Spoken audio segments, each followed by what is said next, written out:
Miss Angela takes the plate. Calling for a home run. She's up at bat. Home run! She's going all the way! The crowd goes crazy! Woo! I love a good baseball game. I know this is a lightsaber, but we can pretend like it's a bat. I love a good baseball game, and I love building a great team for my baseball team. Okay, so if I were to pick my team, I would have, well, maybe I'd pick Luke Skywalker since I have a lightsaber and he could use the Force and have an epic lightsaber battle when he gets up to bat. Or, maybe I would pick Batman to be on my team and he would be all like, kabow, Pam, wow, whatcha? And maybe I would pick, I would pick Supergirl because she is super, super, super fast. That would be a great dream team. We would have all the right equipment, we would have the perfect players, and we would be unstoppable. What do you think? No? That's not the dream team? Oh, because they're all pretend. Luke Skywalker may be cool, but he's pretend. Batman is really cool. In fact, he's my favorite superhero. But he's still pretend. Supergirl is super cool, but she is pretend as well.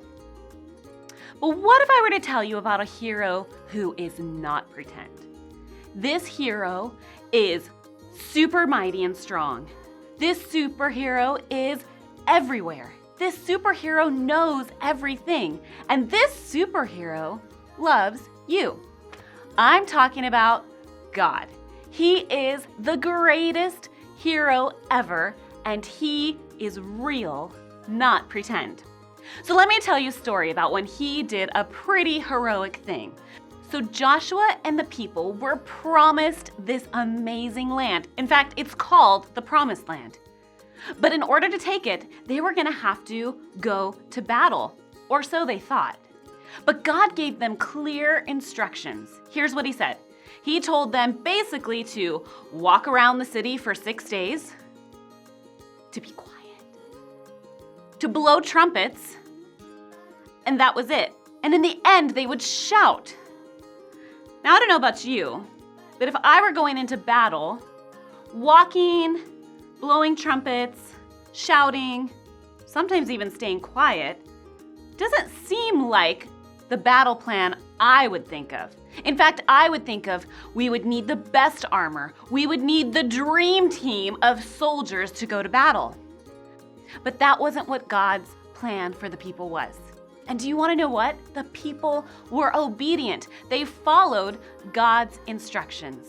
And in the end, when they blew the trumpets and shouted, the walls of Jericho came crumbling down.